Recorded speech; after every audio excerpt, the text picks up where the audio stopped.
Mega schön da zu sein. Vor einer Woche habe ich im ICF Siem Reap predigt, der Andy in unserer Location am Meer, an der Beach, in Sihanoukville. Und eine Woche später stehe ich da in Basel. Das ist schon verrückt. Und eigentlich, was ich am schönsten finde von allem, es fühlt sich immer genau gleich an. Ob ich jetzt in Kambodscha, in Basel, sonst irgendwo bin, im ICF, das ist einfach Familie. Da fühlt man sich wohl, da fühlt man sich willkommen. Und da möchte ich einfach ein grosses Dankeschön an ICF Basel aussprechen.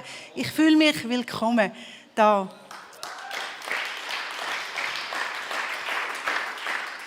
Alles wunderschön, aber als ich da rein gesessen bin, habe ich das Wort Herausforderung gehört. Prophetisch, Heiliger Geist hat gesagt, Herausforderung. Vielleicht stehst du momentan gerade vor einer Herausforderung und du weißt nicht, wie die Herausforderung zu bezwingen. Du hast Erwartungen, die werden nicht erfüllt oder du bist enttäuscht worden und verletzt. Wir sind am Freitag hier gelandet, von Siem Reap auf Zürich geflogen. Eigentlich müsste ich jetzt in Spanien sein, bei den Frauen, an einem Pastors Timeout, habe es aber abgesagt, weil unsere Tochter diesen Samstag heiratet. Und meine Erwartungen waren so anders gewesen, weil ich ihr Schachteln zügeln helfen. Gerade am Freitag, wo wir angekommen sind, haben wir Schachteln gefüllt, zügelt in die Wohnung. Gestern haben wir Möbel aufgeschleppt und aufgetragen. Und ich habe eigentlich eine Dankbarkeit erwartet von ihr gegenüber mir, aber das habe ich nicht gespürt. Und so eine gute Zeit, ich hätte so easy peasy haben und bin enttäuscht worden. Und heute Morgen ist es mir in den Sinn gekommen, hey, Sopal, du musst deine Enttäuschung jetzt einfach vor das Kreuz bringen. Es bringt nichts, wenn du bitter bist. Es bringt nichts, wenn du hässlich bist auf deine Tochter. Die heiratet in einer Woche. Mach das Beste daraus. Und alle die jetzt genau das, nicht dass so wie Tochter heiratet, aber Enttäuschung empfinden, die Erwartungen, die noch eingetroffen sind, bringen das ans Kreuz. Den Stein, die Schwere, die Enttäuschung, legen die jetzt gerade einfach ab, symbolisch. Und nehmen im Gegenzug eine Feder, etwas Lichtes. Und füllen euer Herz mit Leichtigkeit. Und das ist das Einzige, was Jesus euch schenken kann. Gebt den Stein, die Schwere ab und nehmt die Federn, die Leichtigkeit. Er trägt das Joch. Er füllt unsere Täler auf und trägt unsere Berge ab, dass wir gehen können, ohne ein bitteres Herz zu haben. Ich werde morgen mit der Noah, meiner Tochter, Möbel aufstellen, weil ich mich dazu entschieden habe. Das ist das Wort, das ich heute Morgen. Das ist nicht meine Message, aber ich würde gerne anfangen mit meiner Message. Und zwar habe ich ein Foto mitgebracht von unserer Familie. Noah, links, Kimo, 22, 20, der Andy und ich. Das Alter verrate ich jetzt nicht gerade. Aber gleich werden wir zusammen Hunderte. Wir sind vor 9 Jahren auf Kambodscha ausgewandert. 6 Jahre haben die Kinder mit uns in Kambodscha gelebt. Vor 3 Jahren haben wir sie dann in die Schweiz gebracht, weil in der Schweiz gibt es einfach die beste Ausbildung. Sie haben Highschool gemacht in Kambodscha. Aber für die Lehre und für ihr Studium haben sie in die Schweiz können. Da ist es gratis, das ist super. Wir haben sie in die Schweiz gebracht. Ich habe ihnen gesagt, Kinder, wenn ihr irgendein Problem habt, ihr nicht schlagen könnt mit der Schule, wo ihr wohnt, mit der Krankenkasse, mit den Ärzten, was auch immer, das Mami kommt. In 24 Stunden bin ich bei euch, kein Problem. Ausser, wenn ihr Liebeskummer habt. Dann komme ich nicht, dann sind ihr selber die schuld. Wir sind Retter geflogen, der Annie und ich, in ein leeres Haus. Nicht ganz einfach gewesen, aber Corona ist gekommen. Die Grenzen sind zugegangen in Kambodscha. Wir haben nicht raus. Wir haben sogar nicht einmal aus dem Haus raus zum Teil. Und ich konnte nicht einfach zu meinen Kindern gehen und sagen, ja, also ich komme jetzt euch helfen. Sie waren allein gewesen, mega viele Fehler gemacht. Die Kinder rufen mir manchmal an, Mami, ich bin auf Olten gefahren, anstatt auf Zürich. ich komme nicht raus, mit dem Zug gefahren. Mit 10 sind wir auf Kambodscha gegangen, er ist nicht rausgekommen mit der ÖV. Und ich habe gesagt, ja, sorry Kim, ich kann dir nicht helfen. Und das war eine schwierige Zeit und eine herausfordernde Zeit. Und ich habe mich gefühlt als Mutter, als würde ich sie verlassen. Und das Thema war mein Thema, schon immer in meinem Leben, verlassen zu werden.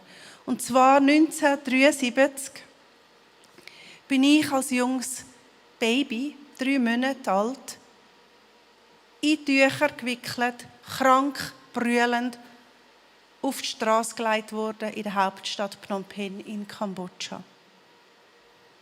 Meine Eltern, also meine physischen Eltern, mussten flüchten, sind vielleicht krank gewesen, sind nicht fähig gewesen, mir zu schauen, haben mich auf die Straße gelegt, haben mich verlassen. Am Morgen früh kommt eine Krankenschwester, eine Schweizer Krankenschwester, läuft sie in Richtung Spital, sieht das Findelkind am Boden, liest es auf, sieht, oh, es ist krank. Ich nehme sie ins Spital rein, schaue, was ihm fehlt. Ich hatte eine schwere Lungenentzündung, war unterernährt, konnte nicht mehr lachen, nur brüllt. Sie haben für mich gesorgt, sie haben mir Medizin gegeben. Als es mir besser gegangen ist, haben sie gedacht, was sind echt die Eltern? Sie ist auf den Markt gegangen. Kennen ihr das Baby? Kennen ihr die Eltern von dem Baby? Nein, kennen wir nicht. In Kambodscha sagen sie immer Are, Are, Are. Nein, kennen wir nicht, das Baby. Auf der Brust ist aber ein Zettel gestanden. Dort ist gestanden Sopal, mein Name. Und den konnte ich behalten. Und das ist wunderschön. Sie hatte eine Freundin in der Schweiz, die keine eigenen Kinder bekommen. Und sie hat einen Brief geschrieben. 1973 hat man noch Briefe geschrieben. Da hat es noch kein Telegram, WhatsApp, Instagram, Facebook, TikTok gegeben. Ein Brief, handgeschriebener Brief. Ich habe sogar den Papi gefragt, also meinen jetzigen Vater, hast du nicht einmal ein Telegramm schicken können? Er hat gesagt, nein, nicht einmal Telegramm hat es gegeben. Also, sie haben einen physischen Brief geschrieben. Wenn ihr ein Kind adoptieren von Kambodscha mit schwarzen, glatten Haaren, wo immer am Lächeln ist. Es ist ein Mädchen, es hat keine Eltern mehr, niemand kommt es holen. Die Freunde haben geantwortet und gesagt, wir würden nichts lieber als ein Kind adoptieren. Es spielt uns keine Rolle, ob es gesund ist, ob es krank ist, ob es ein Bub oder ein Mädchen ist. Wir wünschen uns ein eigenes Kind, weil wir keine Kinder bekommen können. 9 Monate später sind wir dann mit dem letzten Flugzeug, das möglich war, aus Kambodscha raus. Es war ein State of Emergency, ähnlich wie jetzt bei Corona-Zeiten. Eben die Grenzen nicht zugegangen, niemand. Wir konnten aus dem Flieger rausgehen, aus dem Land rausgehen. Das letzte Flug haben wir genommen. Und so sind wir in die Schweiz gekommen. Und ich möchte euch aber auch ein bisschen mitnehmen in die Geschichte. Ich bin 1973 geboren, 1974 in die Schweiz gekommen, 1975 hat der Bürgerkrieg in Kambodscha angefangen. Aber schon im 1973, 1974 hat es brodelt, weil die roten Khmer haben sich angefangen auszubilden im Untergrund, im Dschungel, haben die Leute, die Soldaten trainiert. Man hat gemerkt, dass da der Pol Pot eine Regierung möchte anfangen, möchte einen Bauernstaat, einen kommunistischen Staat anziehen. Jeder musste Einheitskleider tragen. Jeder musste das Gleiche essen. Jeder hat nicht mehr selber entscheiden. Es ist bestimmt worden, wenn du heiratest, was du isst, wann du isst, mit wem das du reden tust und wo du wohnen tust. Familien haben es auseinandergerissen, dass sie nicht zusammen sein können. Das ist die Situation in Kambodscha. Viele kennen das nicht. Wir kennen das von Deutschland, dass da ein Genozid passiert ist, aber wir wissen es nicht und haben auch wenig gehört von Kambodscha. Über 2 Millionen Menschen sind in Kambodscha zwischen 75 und 79 umgebracht worden. Das ist ein Drittel der Bevölkerung von Kambodscha. Sie haben alle umgebracht, die gebildet waren, die eine Brille getragen haben, die nicht Bauern waren und die keine Schwelle, also Schwiele, ich weiss nicht, wie man das in Basel sagt, aber keine Arbeiter hatten, weil die haben gewusst, okay, das ist etwas Besseres, der schafft nicht auf dem Feld haben sie einfach umgebracht. Und sie haben sie auf brutalste Art und Weise umgebracht. Kleine Babys haben sie an die Wand geschmettert. Leute haben sie einfach mit dem Bajonett abgestochen. Alle in ein Massengrab. Und das ist die Zeit, die mich genauso geprägt hat, obwohl ich am Krieg entfliehen konnte. Aber das ist ein Teil vom Besten. Aber ich habe immer gemerkt, ich sehe anders aus. Ich habe ein bisschen dunklere Haut als andere. Ich bin auch schikaniert worden. Ich bin auf dem Land aufgewachsen, nicht so weit weg von da, auch am Rhein. Ich habe einfach nicht ganz reingepasst und ich habe mich auch zum Teil ein bisschen heimatlos gefühlt. Und ich habe mich dann als junge Frau auf die Suche gemacht nach meiner Identität. Und das kann sehr, sehr schmerzvoll sein. Ich war 30, das ist relativ spät, als ich mich auf die Suche nach meiner Identität gemacht habe. Ich habe gemerkt, ich fühle mich heimatlos, ich fühle mich getrieben. Ich konnte keine 5 Minuten auf dem Stuhl sitzen, ohne das Gefühl zu haben, ich verpasse etwas. FOMO nennt man das. Fear of, mich doch noch dort hin. Einfach keine innere Ruhe, kein Zuhause, kein Frieden im Herzen. Und ich bin zu einer Seelsorgerin gegangen und habe aber auch immer gewusst, hab keine Angst, Jakob, mein Diener, Jeschurun. Ich habe dich erwählt. Das habe ich zutiefst von meinen Adoptiveltern mitbekommen, den Glauben an Jesus. Ich habe gewusst, dass ich erwählt worden bin. Und ich habe aber auch gewusst, dass die Unzufriedenheit, das Manko an Identität, das Suchen nach meinem Ich, nach meinem «Wer bin ich?» Sopal, ich nur in Jesus finden kann. Aber ich habe auch gewusst, ich habe ziemlich schlechte Karten bekommen am Anfang von meinem Leben. Aber ich hatte einen Kampfgeist und habe gewusst, auch wenn ich schlechte Karten in der Hand habe, ich gehe die nicht einfach weg. Ich versuche, mit denen das Beste daraus zu machen, was nur Menschen möglich ist. Das war ein Kampfgeist in mir. Das hat vielleicht zu tun mit dem Krieg. Ich musste überleben in dieser Zeit. Ich mache das Beste aus diesen schlechtesten Karten. Es gibt Menschen, die sagen, oh, ein 7 und ein 2 spiele ich nicht. Geh weg. Schlag die Hände über dem Kopf und gebe auf und kapituliere. So war das nicht bei mir.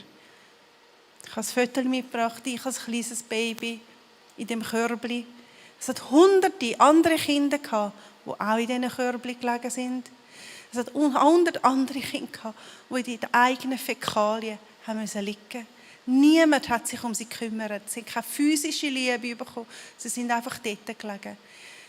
Zur Zeit in Kambodscha, wo wir jetzt leben, kenne ich kaum eine fast 50-jährige Frau, die den Krieg überlebt hat.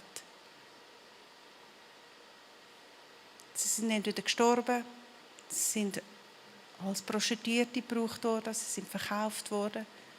Man weiß es nicht. Also eine 50-jährige Frau in Kambodscha gibt es zurzeit fast keine. Manchmal habe ich mich gefühlt, wie ein Gebrauchtstaschentuch einfach weggerührt worden bin. Auf die Straße. Und das Einzige, was mir geholfen hat, zu wissen, dass Jesus mich auffängt in dieser Not, in dem Missstand von Identität, in dem Missstand von nicht wissen, wer ich bin. Er ist der Einzige, der heilen kann. Ähnlich wie ich vorhin gesagt habe, bringt das ans Kreuz. Euer Leid, euer Schmerz, eure Verletzungen. Das ist, was ich gemacht habe. Aber das braucht Zeit. Das ist nicht einfach von heute auf morgen weg sein. Sondern das ist so, wie wenn ich an einer Orchidee schaue. Ich liebe Orchideen, ich habe die einige.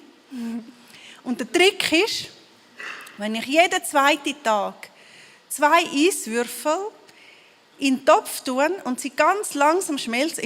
In Kambodscha schmelzt es ein bisschen schneller, weil es nicht mehr so heiß ist. Da wird es ein bisschen weniger schnell schmelzen, speziell heute. Dann hat es immer genug Wasser und die Blüte wird immer blühen. Und so ist es mit der Beziehung zu Jesus, so ist es in der Beziehung, wenn wir geheilt werden, wenn wir Wunden haben, wenn wir verletzt sind. Jesus nimmt sich die Zeit und nimmt dich dir an und sagt, komm zu mir, ich möchte dich heilen. Ich strecke meine Hand aus zu dir, ergreif sie so bald. Ich bin der einzige Weg, der zur Freiheit führen kann. Ich hatte eine Frage während dieser Zeit von dieser Identitätssuche. Jesus, wo bist du gewesen, wo ich in Tücher gewickelt, krank, am Verhungern, brüllend auf der Straße in Kambodscha gelegen bin? Und Jesus hat geantwortet, Sopal, weisst du nicht, in dieser Zeit bin ich immer bei dir gewesen. Wo du gebrüllt hast, habe ich dich getröstet. Wo du nicht hast können schlafen, habe ich ein Lied, Gute-Nacht-Lied gesungen. Ich bin immer bei dir gewesen, ich habe dich nie verlassen. Und das hat mich in die Freiheit geführt, zu wissen, ich bin nicht verlassen werden. Und ich habe angefangen zu erkennen, ich brauche nicht nur eine physische Familie. Meine physischen Eltern gibt es nicht auffindbar. Ich habe Adoptiveltern, die mich lieben über alles. Aber ich habe auch eine neue Familie gefunden in der Kirche. Ich habe Freundinnen, wo ich mit ihnen Pferde stellen kann. Das ist eine Familie, die ich habe in Kambodscha. Die sind mir so viel wert, ich kann mit ihnen Pferde stellen. In Kambodscha hat es keine Pferde oder Rösser, haben wir Wasserbüffel. Ich kann mit ihnen Wasserbüffel stellen. Sopal, das ist mein Name, den ich bekommen habe von meinen Eltern, lieblichen Eltern, bedeutet gute Ernte. Wie krasse Prophezeiung ist das über mein Leben? Sopal heisst gute Ernte. Und das möchte ich in Anspruch nehmen in meinem Leben. Ich bin Sopal, eine ganz normale Frau, die aber an einen außergewöhnlichen Gott glauben tut. Ich möchte den Andy bitten, weiterzufahren mit der Message. Bitte. Super. So gut. Sopal hat die Corona-Zeit genutzt, um ein Buch zu schreiben, das ihr auch nachher kaufen könnt. Die Geschichte, die Identität, die sie gesucht hat überall, wo sie am Schluss in Jesus gefunden hat. Aber auch die Geschichte von dieser Frau, die sie gefunden hat. Unglaubliche Tiefe und ein Einblick in die Geschichte von Kambodscha, aber auch in die Geschichte, die Sopal durchgemacht hat. Ich glaube, das ist etwas, was uns alle betrifft. Wir sind unterwegs mit Jesus. Als ich heute Morgen hier reingelaufen bin, ich bin das allererste Mal hier im ICF Basel in dieser Location, habe ich mich wie daheim gefühlt. Weil, ganz ehrlich, wir haben eine ähnliche Situation, wo wir uns treffen, auch in einer Halle, eine Art, wo ähnliches Feeling hat. Und dann haben wir auch ein Bistro aus einem Schiffscontainer. Unglaublich cool. Ich musste das vorher filmen, ich habe das da unserem Team geschickt in Kambodscha, gesagt, wir sind nicht die Einzigen. Hier in Basel haben wir Brüder und Schwestern, die nehmen den Kaffee aus dem Container. Das ist einfach brillant. Super cool. Dann eine Frage, die uns immer wieder gestellt wird. Wie war denn das? Krass gewesen, wir hatten einen Lockdown. Wir haben über 20 Monate Kirche nicht auftun. Es war illegal, uns zu versammeln als Kirche. Wir haben also nur online gehabt, manchmal auch nicht online, weil sogar das verboten worden ist für eine Zeit für uns. So Hard Lockdown hat es gegeben, wo dann die Leute nicht mehr dürfen aus dem Haus, nicht mehr dürfen, also die Straßen sind abgesperrt worden. Und wir arbeiten mit vielen von diesen armen Familien zusammen. Die haben dann angerufen und gesagt, uns ist das Essen ausgegangen, könnt ihr uns helfen? Wir haben dann mit der Polizei angefangen, Kooperationen zu machen, dass die uns begleitet haben mit unserem Lastwagen. So haben wir Essen, Familien bringen, die effektiv am Verhungern waren. Und so haben wir über die Covid-Zeit über 2 Millionen Mahlzeiten verteilt an Leute. Und wir haben das dann organisiert in Gruppen, ähnlich wie da, immer 100, 200 Leute versammelt. Dann nachher haben wir Inputs gegeben und da haben wir dann so ein bisschen underground unsere Celebrations gemacht. Wir haben dann über Jesus reden, für Leute beten, im Namen von Essensausgabe und so weiter. Es war brillant, es war eine ganz gute Lösung, die uns da Gott gebracht hat. Was das natürlich auch gemacht hat, es hat die Herzen geöffnet von der Regierung, von den Behörden, vom Village Chief, von denen, die Einfluss haben. Weil viele Also alle Kirchen haben zugemacht, viele sind weggegangen, viele haben aufgehört, viele Hilfswerke haben auch zugemacht. Und wir haben während dieser Zeit viele neue Leute angestellt. Wir haben über 30 Leute voll angestellt, die dann voll mitgemacht haben in all diesen sozialen Projekten, die plötzlich explodiert sind, weil die Not so gross war. Dann, anfangs dieses Jahr, haben wir wieder offiziell anfangen. Und wir waren auch gespannt, wie wird das sein? Nach fast 2 Jahren keine einzige Celebrations machen. Wie geht es jetzt wieder los? Und dann mit den Erwachsenen haben wir gestartet mit etwa 230 Leuten an einem Wochenende. Und das ist dann gewachsen auf 360 in den letzten 6 Monaten, 6, 7 Monaten. Also da haben wir gesehen, wie mehr Leute kommen. Wir haben uns oft gefragt, warum kommen mehr Leute in die Kirche? Und die Realität ist die, wir haben von euch zu essen bekommen. Ihr seid die, die uns besuchen haben. Ihr habt uns geholfen, einen Garten zu pflanzen. Ihr habt uns in unserer Not begegnet. Jetzt wollen wir wissen, was ist das für ein Gott?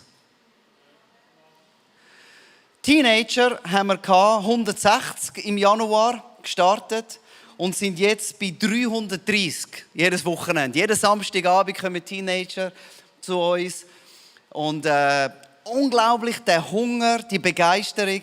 Und dann das Krasseste, was wir erlebt haben, wir haben gestartet mit 310 Kindern, Anfangsjahr. Jeden Sonntagmorgen und da über 650 Kinder. Genial, also wirklich wie und das sind nur Kinder.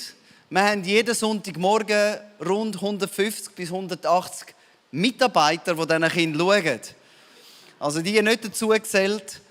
Einfach unglaublich, wie der Hunger nach Gott jetzt so gross ist und wir können unsere Türen auftun und Kinder kommen, Teenager kommen, Erwachsene kommen und wir erleben Wunder nach Wunder. Das nächste Bild möchte ich euch zeigen. Das machen wir regelmäßig. Einmal im Monat sagen wir zu all diesen 600 Kindern, wer will Jesus ins Leben aufnehmen, soll jetzt vorkommen und auf die Bühne stehen. Das ist unsere Bühne. Und dann kommen so 100 Kinder auf die Bühne und dann beten wir mit ihnen. Und das ist ja das eine, weil ein Kind, das glaubt, das hat eine ganz andere Zukunft. Ein Kind, das glaubt, da gibt es einen Gott, der mich liebt, hat ganz ein anderes Leben, ganz eine andere Perspektive. Und dann kommen unsere Mitarbeiter und schneiden ihre Buddha-Bändeli ab. Jedes Kind, jeder Teenager, jeder Erwachsene hat so die Bändeli, die sie überkommen von den Mönchen. Und die werden dann abgeschnitten und die werden wir dann zusammen verbrennen. Und das machen wir jede Woche oder jeden Monat mit den Kindern. Und es ist so wunderschön, wie man merkt, dass der Himmel offen ist. Und dass da effektiv Gott eine Tür aufgetan hat durch die grosse Not, die die Leute hatten. Jetzt ein Herz aufgeht. Wir haben uns das 8-jährige Jubiläum gefeiert. Und wunderbar. 8 Jahre haben wir dort eine Kirche. Wir haben angefangen, wir sind das 4. als Familie dort angekommen. Wir haben eine andere Familie kennt. Unsere ersten Gebetstreffen mit 9 Leuten in der Stube. Und am 8-jährigen Jubiläum 2116 Leute haben wir willkommen geheissen an diesem Wochenende. Wir hätten uns das nicht vorstellen können und es ist ganz sicher nicht zurückzuführen, dass wir so extrem gut sind. Es ist Gnade von Gott und es ist das, was Sopo gesagt hat, egal was die Umstände sind. Lass uns nicht aufgeben. Lass uns nicht zurück in unsere Höhle. Ich kann das nicht, ich bin das nicht. Ich liebe das Video von unserem Yannick Skills. Awesome. Skills. Brillant, weil jeder hat etwas. Ich möchte jetzt ein bisschen reinzoomen zu einer Familie. Der Bon Lieb hat eine Familie, hat 2 Geschwister, 2 Eltern. Sehr simpel, sehr arm ist er aufgewachsen. Aber seit er 11 ist er zu uns in die Kids Church gekommen. Und zwar hat er kommen, weil er auf der Route ist, wo unsere Trucks rausfahren und wir Kinder abholen. Die tun wir auf den Truck, bringen wir jeden Sonntagmorgen zu uns in die Celebration. Und dann, unsere Kids Celebration geht 4 Stunden. Das ist ein ganzer Morgen. Einfach vom 7. bis am 11.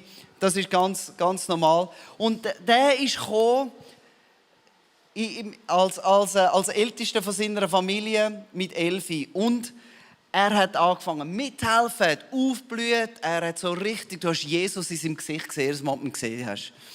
Und dann ist er auch ausgelesen worden, weil er Volunteer geworden ist mit 13, 14 in unser Education-Programm. Er kommt ein Scholarship über, wie sagt man dem auf Deutsch? Jawohl, genau. Ja, ich will es gar nicht probieren. Das erste Mal wieder auf Schweizerdeutsch predigen. Ja, super Typ, wirklich. Er war so gross, jetzt ist er grösser als ich. 17, sehr cool. Mit ganzem Herz dabei, ist in unserem Nachwuchsprogramm als Small Group Leiter bei den Kindern und ist überall voll mit dabei. Und wir haben Anfangsjahr mit diesen Teenagern die Klasse gemacht und gesagt, bis mutig die Hai. Weil seine Eltern starke Buddhisten. Und er hat gemerkt in seinem Herz, er kann seinen Eltern nichts sagen. Sein Vater ist sehr gewalttätig und seine Mutter ist sehr buddhistisch. Und dann hat er gesagt, ich sitze jetzt einfach daheim und ich lese die Bibel. Und er hat angefangen daheim einfach für sich auf dem Handy die Bibel zu lesen. Einfach für sich vorlesen. Und irgendwann ist seine Mutter gekommen und hat gesagt, was liest du denn da? Er sagt, ich lese die Bibel. Und dann sagt sie, kannst du ein bisschen Leute lesen? Ich will auch mal hören, was die Bibel sagt. Dann hat er angefangen, Leute zu lesen. Und das hat er während mehrerer Tage, mehrerer Wochen gemacht. Und die Mutter hat angefangen zu fragen, ja, wie ist denn das mit dem Jesus? Und wie funktioniert das? Und der Vater hat auch angefangen zuzuhören. Und der Bonlieb hat mir gesagt, dass er weniger und weniger gewalttätig geworden ist daheim. Hat mich erinnert an die Geschichte von dem anderen König, wo der David Musik machen musste, oder? Und das hat dann so angefangen. Auf jeden Fall, ich glaube, das war vor etwa 6 Wochen, haben die Eltern gesagt, wir kommen mit in die Kirche. Wir haben jetzt so viel gehört aus dieser Bibel, wir kommen jetzt in die Kirche mit. Sind dort gesessen und am Schluss machen wir den Aufruf, wenn sie das Leben mit Jesus geben, soll führen kommen. Und dann beide Eltern kommen führen. Und das ist ein Foto, das sie gemacht haben vor dem Kreuz. Und sie haben gesagt, ab jetzt sind wir Christen, folgen Jesus nach, nicht mehr dem Buddha.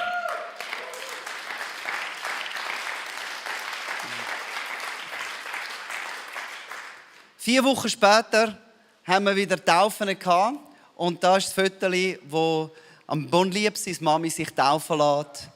Eine von vielen an diesem Wochenende. Auf dem nächsten Foto sehen wir ganz viele Bilder von diesem Taufwochenende. Wir haben am Sonntagmorgen, Samstagabend mit den Teenagern, Sonntagabend Taufen. Und wenn wir schauen, in diesem Jahr, das ist nach Covid-Jahr, haben wir Taufen gehabt im Februar. Da haben wir 9 Leute getauft, im Mai 19. Und jetzt sogar vor 3 Wochen, wie viel? 42. Total 70 Leute getauft, 2022. Und wir haben immer noch eine Taufe, die kommt, ein Taufwochenende. 70 Leute haben wir bis jetzt noch nie getauft in einem Jahr. Und gute Ernte, was bedeutet das? Dass Gott etwas wachsen lassen hat. Wo Wachstum können wir nicht machen. Wir können Wasser geben, wir können schauen, wir können zuschauen, aber Wachstum ist das, was Gott schenkt. Und das Wachstum hat damit zu tun, dass unsere Leute rausgegangen sind. Jeden Tag zu diesen Familien. Wir nennen das Family Care.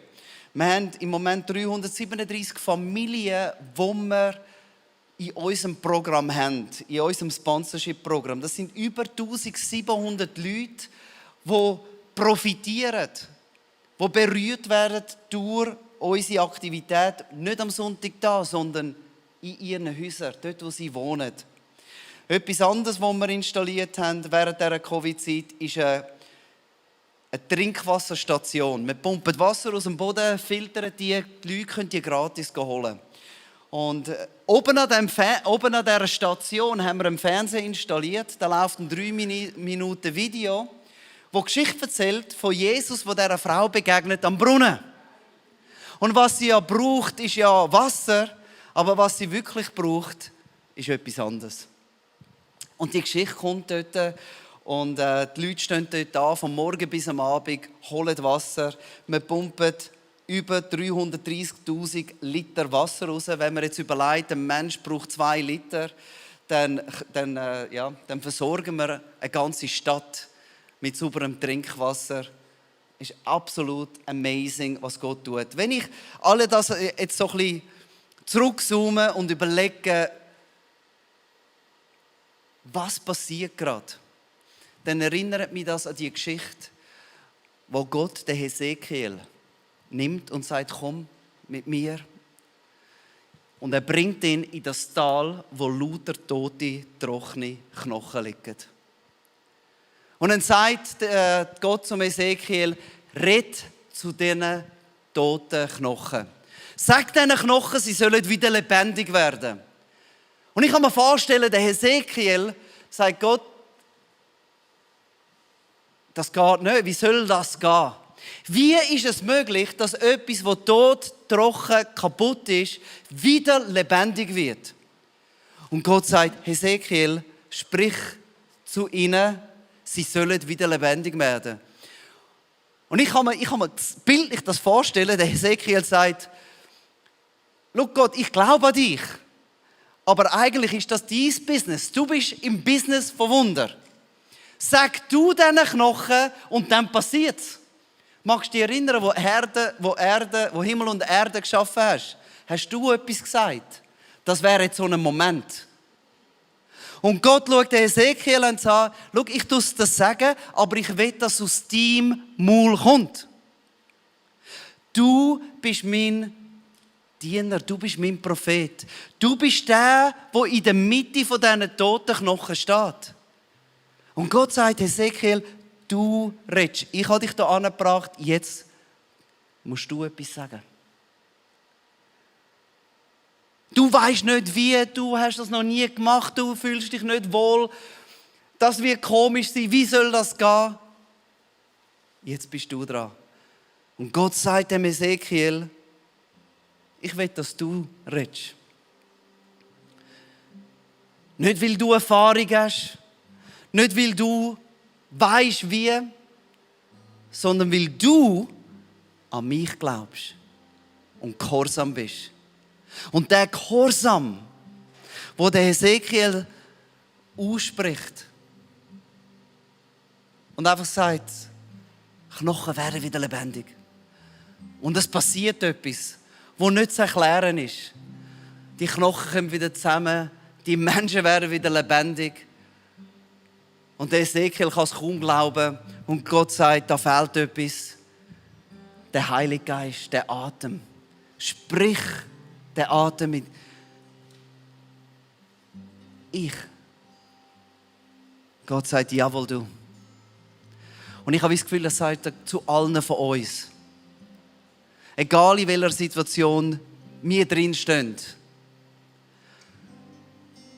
Gott will dich brauchen, deine Stimme brauchen. Nicht, weil du glaubst, dass es passieren kann, aber weil du glaubst an den, der es kann. Und du gehorsam bist. Und ich gehorsam bin. Wir gehorsam sind. Und ich liebe das, was Gott sagt. Und wenn ich eure Gräber öffne, eure Gräber, wir haben uns in die Gräber hinein versteckt. Aber Gott möchte die öffnen und euch als mein Volk aus euren Gräbern heraussteigen lassen. Dann werdet ihr erkennen, dass ich der Herr bin. Und das ist, was passiert, wenn wir gehorsam sind und tun, was Gott sagt. Auch wenn es mutig ist. Auch wenn es durchgeknallt ist. Lass uns zusammen aufstehen. Und ich will einfach sagen, heute Morgen kann eine Chance für dich, einfach zu sagen, Jesus, da bin ich. Ich spüre, du wirkst an meinem Herz. Und ich will heute mein Leben committen, einen mutigen Schritt zu machen. Es gibt ein Gebetsteam da, das für dich beten kann, auch nachher. Geh nicht einfach heim, nimm das nicht mit. alleine, sondern teile das. Und mach heute etwas fest. Und ich will heute Morgen beten, dass Gott uns den Gehorsam gibt, an den Gott, um auszusprechen, auch wenn es keinen Sinn macht oder unmöglich scheint. Okay? Jesus, ich danke dir, dass du uns befreit hast. In erster Linie von dem Unglauben. Und hin zu einem Gehorsam. Befreit, gehorsam zu sein und dem Gott zu vertrauen, was kann. Und ich will den Glauben heute Morgen aussprechen über unsere Herzen, über unsere Stimme. Den Glauben, dass du es kannst. Den Glauben, dass etwas passiert, wenn wir aussprechen. An einem Ort, wo wir nicht Leben sehen, wo Tod ist. Und ich will dich bitten, Heiliger Geist, dass du uns füllst mit dem Geist. Und dass wir sehen, was du siehst. Und dass wir glauben, wie du glaubst. Und ich will dich bitten für Basel, für die Nachbarschaften, wo jeder drin wohnt, für die Arbeitsstellen, für die Schule. Dass wir die Hesekiel sind und sagen, jawohl, ich bin gehorsam und ich spreche den Glauben aus. Im Vertrauen, dass Gott ein Wunder tut und Menschen wieder lebendig macht und füllt mit dem Geist. Amen.